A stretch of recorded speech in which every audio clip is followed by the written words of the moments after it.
Alright, I have all the issues I need kind of created. I'm probably going to have to add more over time because these are just the basic kind of main issues I'm going to need. Um, and they're all covered under a milestone, which is iteration 1. So let's get this show on the road.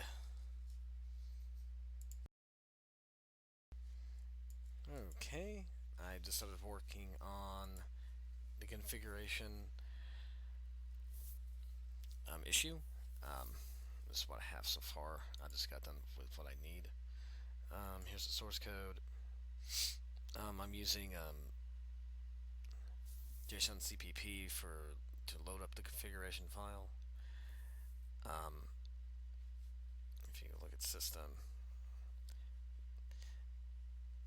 I've decided to kind of limit the amount of OO because I personally think making a game is a little easier if you kind of limit it a bit. Because if you have everything as OO, it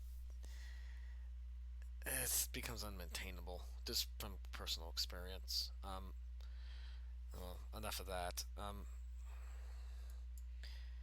I'm checking to see if I get these values, and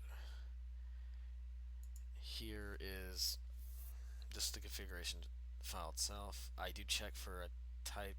These two, I do a check on it. I check for a config and a version, which this version will increment because I'm not going to close the issue for a pretty long time until I know I can close it. For now, I'm just doing window values because these will be useful for the window. There's going to be options for the width and height, and is it a full screen window? So let's run it real quick. And as you can see, it prints off the values 1280, 720, and obviously the is full screen variable should be false. Alright, this concludes the work on this issue. Okay, I just got done working on the window. Um,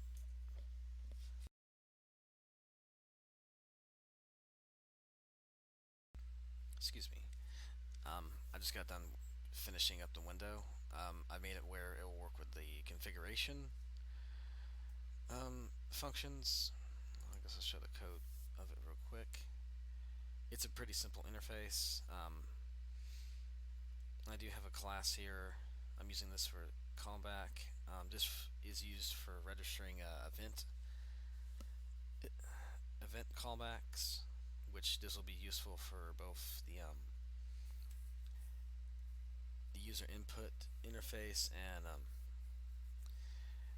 the UI interface. And it's pretty straightforward. You simply put a Windows callback into the init function. This will update the heartbeat of the game, and this will release resources. And here's a simple auxiliary function to exit the program.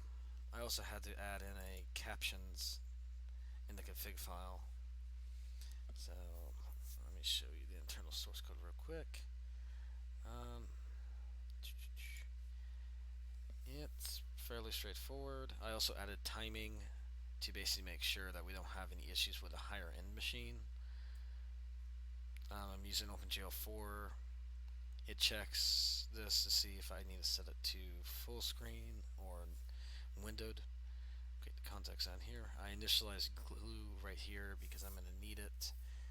And I basically make sure this is not null. If it isn't null, it will initialize it. And the update function is pretty standard, except for this is pretty new.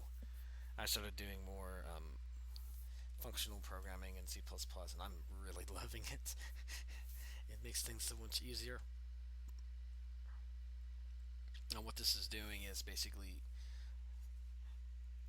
for looping through this vector, and it's calling this function.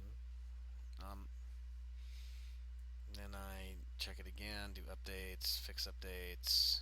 Then I run to the screen, and then I reset fixed time to 0 if it's less than equal to this value, which I'm doing 60 frames a second, and I can show you the top of it. It's just 1 divided by 60. And then I release it. So let's run it real quick. As you can see, here's the window.